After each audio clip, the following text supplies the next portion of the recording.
సూక్ష్మ శరీరయానం from mundane to the magnificent అనే ఈ పుస్తకాన్ని రచించినది వేరా స్టెల్నీ ఆల్డర్.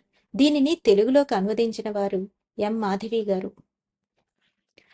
ఈ 9వ భాగంలో 3వ అధ్యాయమైన సౌరమండలం కంటిన్యూ చేద్దాం. నువ్వు బుధగ్రహం ఎక్కడ ఉందో కనిపెట్టావా అని అడిగాడు రాఫెల్.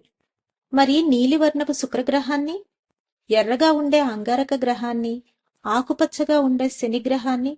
శబాష్ వెరటి, ఇప్పుడు జాగ్రత్తగా చూడు, ఎందుకంటే నువ్వు ఈ దృశ్యాన్ని శాశ్వతంగా నీ మనోపలకం పైన ముద్రించుకోవాలి అని నేను కోరుకుంటున్నాను. నువ్వు ఏదైనా కదలికను గమనించావా? సహజంగానే ఈ తారామండలం అంతా సూర్యుడి చుట్టూ ఒకే దిశలో పరిభ్రమిస్తుంది అని నాకు తెలుసు. నేను ఈ మహాగమనాన్ని అస్పష్టంగా గ్రహించగలుగుతున్నట్లు అనిపిస్తోంది. అవును, ఆశ్చర్యకరంగా నేను చూస్తుండగానే బుధగ్రహం కదులుతూ ఉంది. బాగా చెప్పావు, నువ్వు చాలా చక్కగా గమనిస్తున్నావు. ఇక మన సౌరమండలం ఎక్కడ అంతమవుతుందో నువ్వు చెప్పగలవా? అంతమవ్వడమా? నేను సందేహిస్తూ ఆ మాటను మారు పలికాను. అన్ని దిక్కుల్లోనూ అనంతంగా పరుచుకుని ఉన్న విస్తారమైన నక్షత్ర మండలాన్ని రెప్పవేయకుండా చూస్తూ నక్షత్రాది నక్షత్రాలు, అనేక దిక్కుల్లోనూ కోటానుకోట్ల నక్షత్రాలు నా కంటికి కనిపించాయి. పెద్ద నక్షత్రాలు, చిన్న నక్షత్రాలు, ప్రకాశవంతమైనవి, మరి నిస్తేజమైనవి, ఒంటరిగా సమతల స్థితిలో ఉన్నవి, మరి సమూహాలుగాను కూటములుగాను కలిసి ఉన్నవి కనిపించాయి. లేదు, ఇన్ని కోట్ల నక్షత్రాల నడుమ మన సౌరమండలం ఎక్కడ అంతమవుతుందో ఎవరైనా ఎలా చెప్పగలరు? నేను ఆశ్చర్యంగా అన్నాను. మీరు నా గురించి మరీ ఎక్కువగా ఆశిస్తున్నారు రాఫెల్. ఓర్పు వహించు మిత్రమా. ఆకాశ వీధిలోని అద్భుతాలను చూపుతున్న నా మార్గదర్శకుడు బుజ్జగించినట్లుగా సౌమ్యంగా అన్నాడు. దానిని చెప్పగల మార్గం ఒకటుంది. మన సౌరమండలపు ఎత్రి కల్లికను అన్వేషించవచ్చు కదా. అల్లిక? ఆకాశం మధ్యలో ఒక అల్లిక ఎలా ఉండగలుగుతుంది? నేనతన్ని వారించాను. అయినప్పటికీ నా దృష్టిని జాగ్రత్తగా కేంద్రీకరించడాన్ని ఇప్పుడు నేను నేర్చేసుకున్నాను. కనుక ఆ అల్లిక కోసం వెతికాను. అప్పుడు నాకు ఎత్రి కల్లిక కనిపించింది. నా దిగువన ఉన్న దృశ్యం క్రమక్రమంగా ఓ విచిత్రమైన, మరి అందమైన ప్రాధాన్యతను సంతరించుకుంది. మొదట నేను సజీవమైన విద్యుత్ పోగుల సన్నని అల్లిక కొద్దిగా కంపిస్తుండడం అస్పష్టంగా గ్రహించగలిగాను. ఆ అల్లికలో ఉన్న నక్షత్రాలు ప్రభాత సమయంలో సాలిగూడు మీద మెరుస్తున్న మంచు బిందువుల్లాగా కనిపిస్తున్నాయి. ప్రకృతి మాత నక్షత్రాలు అనే కురులను ఓ బ్రహ్మాండమైన వలతో ముడివేసినట్లుగా ఆ అల్లిక నక్షత్రాలను ఒడిసి పట్టుకొని కొన్ని వందల మరి వేల నక్షత్రాలను మిగిలిన విశ్వం నుంచి పూర్తిగా వేరు చేస్తోంది. ఈ బ్రహ్మాండమైన వల మధ్యలో ఘనంగా ఉజ్వలంగా శోభిల్లుతున్న చిన్న గోళమైన మన సూర్యుడు ప్రకాశిస్తున్నాడు. ఆ సాలెగూడు లాంటి అల్లిక మధ్య భాగంలో కేంద్రంలో సరిగ్గా దాని నాభిస్థానంలో సూర్యుడు ఉన్నాడు. ఎందుకంటే ఇంద్రధనస్సు వర్ణాల ఛాయలో ప్రకాశిస్తున్న సన్నని పోగులు సూర్యుడి మధ్య భాగం నుండి బయటకు విస్తరించి గ్రహాలతో అనుసంధానమై ఉండడం నేను చూశాను. ఈ సజీవ కిరణాలలో 7ంటిని నేను లెక్కపెట్టాను. అందువలన 7 ప్రధానమైన గ్రహాలను నేను గుర్తించగలిగాను. ఈ సన్నని పోగుల్లాంటి కిరణాల నుంచే ఆ గ్రహాలు విభిన్నమైన వర్ణఛాయలను పొందాయని, సూర్యుడి నుంచి అవి జీవాన్ని పొంది పోషించబడుతున్నాయి అని నేను గ్రహించాను. ప్రతి ఒక్క గ్రహము మళ్లీ 7 రంగుల కిరణాలను ప్రసరిస్తోంది. ఈ కిరణాలు మళ్లీ చిన్న నక్షత్రాల మధ్య విభజించబడి అవి అతి సన్నని సాలెగూడు లాంటి విద్యుత్ ప్రోగుల అల్లికగా విస్తరించే వరకు పునర్విభజించబడుతూనే ఉన్నాయి. అది ఎంతటి దివ్య దృశ్యమో అంటే దానిని సంపూర్ణంగా అభివర్ణించడం అసాధ్యం. సప్తకం. సూర్యుడు నుంచి గ్రహాల వైపు వెళుతున్న నాళాలను మరొకసారి లెక్క పెడుతూ సనాతన ప్రజ్ఞా ప్రబోధాలను కొన్నింటిని జ్ఞాపకం చేసుకుంటూ నాలో నేను మెల్లగా అనుకున్నాను. ఈ దృశ్యాన్ని నేను ఎన్నటికీ మరిచిపోలేను. ఇంతటి సౌందర్యం ఉంది అని, ఇంత అద్భుతమైన రూపకల్పనలు ఉన్నాయి అని నాకు తెలియనే తెలియదు. మన నక్షత్ర మహామండలం ఎంతటి సంపూర్ణమైన మరి ప్రత్యేకమైన సమస్తమో నేను ఇప్పుడు గ్రహించగలుగుతున్నాను. మన సౌరమండలం 7 అనే సంఖ్య ఆధారంగా రూపొందించబడింది. ఆ విషయాన్ని మరిచిపోకు. ఇప్పుడు మనం కొద్దిగా పక్కకు వెళ్లి దూరం నుంచి ఈ దృశ్యాన్ని చూద్దామన్నాడు రాఫెల్. అతని కళ్ళు మరోసారి మెచ్చుకోలుగా నా వైపు చూస్తూ సంతృప్తితో మెరిశాయి. కొద్దిగా పక్కకు వెళ్లడం అంటే కోట్లాది మైళ్ల దూరం అయి ఉంటుంది. ఎంతో విస్తారమైన ఆ నక్షత్రాల వల్ల మా దిగువన రత్నాలు పొదిగిన ఓ దేదీప్యమానమైన మహాగోళం కనిపించే వరకు మేము దాని నుంచి దూరంగా వైదొలుగుతూ ఉండగా నేను ఆలోచించాను. నువ్వు ఇప్పటికీ స్పష్టంగా చూడగలుగుతున్నావా అని అడిగాడు రాఫెల్ ఎంతో నెమ్మదిగా, నా సమాధానం కోసం ఆసక్తిగా నిరీక్షిస్తూ. నేను జాగ్రత్తగా చూశాను. నేను ఇప్పటికీ ఆ ఉపరితలాన్ని చాలా చక్కగా చూడగలుగుతున్నాను. నేను నెమ్మదిగా గొణిగినట్లు చెప్పాను.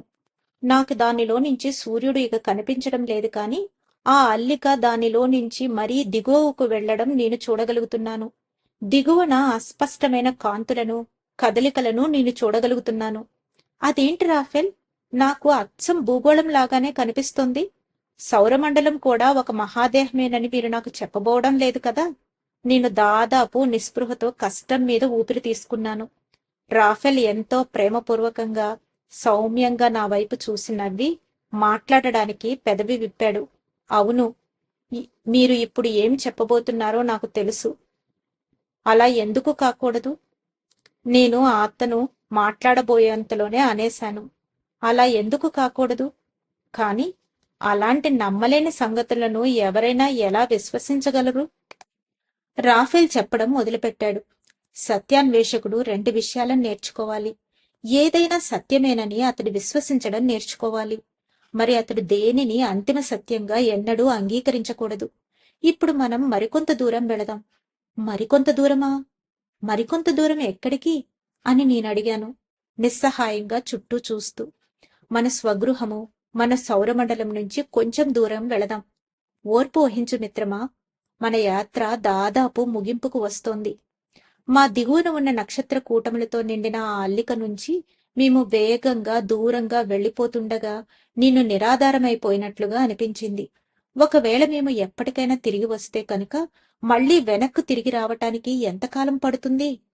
అయితే మేము నక్షత్ర సమూహాలతో నిండిన రెండు సాలెగూళ్ల లాంటి అల్లికల వైపు చూస్తున్నాము అని నేను అకస్మాత్తుగా గమనించినప్పుడు నా ధ్యాస వాటిపైకి మళ్ళింది. నేను రెప్పవేసి మళ్లీ చూశాను. కాని అవి అక్కడే ఉన్నాయి. అదేంటి, మరొక సౌరమండలం కాదు కదా? నేను సాహసించి అడిగాను. నువ్వు సరిగ్గానే ఊహించావు. ఇక్కడ మూడవది, నాలుగవది ఉన్నాయి. అక్కడ మరొకటి ఉన్నది. అన్నీ మన సౌరమండలానికి ఎంతో చేరువలోనే ఉన్నాయి.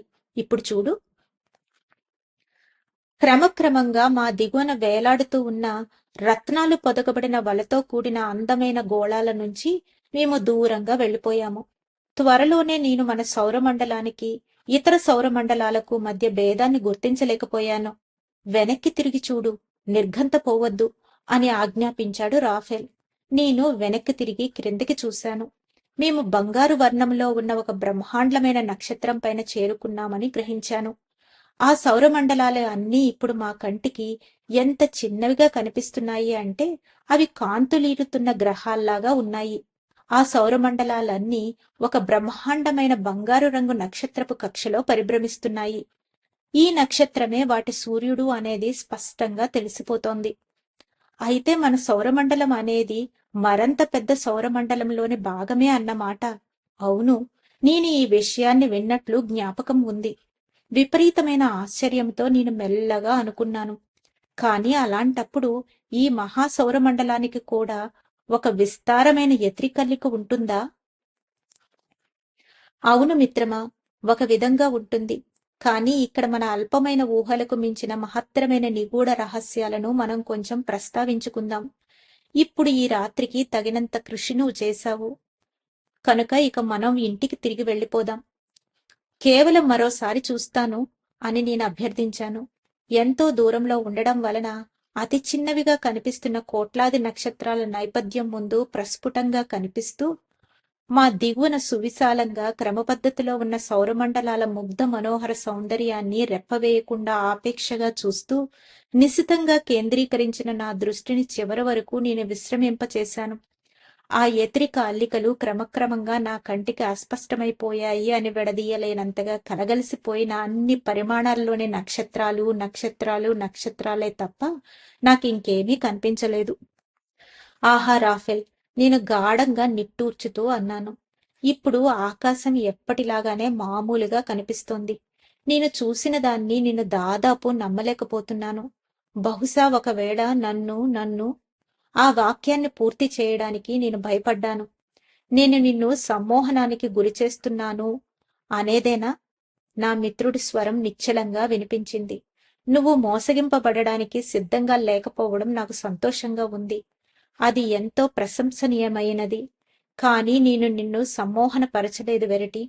నువ్వు చూసినదంతా పూర్తిగా సత్యమే, ఒక దశ వరకు.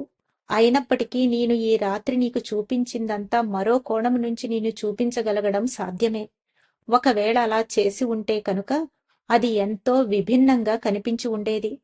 ఇప్పుడు నువ్వు దానిని ఆకళింపు చేసుకోగలవు, ఎందుకంటే నువ్వు ఎంతో తెలుసుకోవాలని అనుకుంటున్నావు.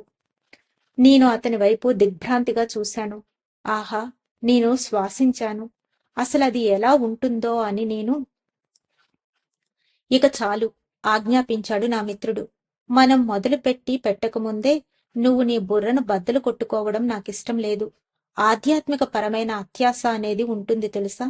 ఇక మనం ఇంటికి వెళ్ళిపోతున్నాం. అయ్యో, అసలు మనం ఎలా తిరిగి వెళ్ళబోతున్నాం? మీకు ఖచ్చితంగా ఆ దారి తెలుసా? నేను ఆర్భాటం చేయడం మొదలుపెట్టాను. పిరికినేస్తమా, అయితే నువ్వు చివరకు నీ ప్రాణాధార తీగ గురించి మరిచిపోయావన్నమాట. రాఫెల్ ఆట పట్టించాడు. మనం విద్యుత్తు కన్నా ఎంతో వేగంగా ప్రయాణించగలమనేది కూడా మరిచిపోయావు కదా. నువ్వు కేవలం నీ శరీరాన్ని గురించి ఆలోచించిన వెంటనే నువ్వు అక్కడ ఉంటావు. దీనమైన నా చిన్న శరీరం, మీరు నాకు చూపించిన దానినంతటి నడుమ ఒక ధూళి కణంలో దశలక్షాంశమైన భాగంగా అది ఎక్కడో ఉండి ఉంటుంది. ఎంతో అల్పమైనది. అయినా గాని అది నా చిన్నారి స్వగృహం.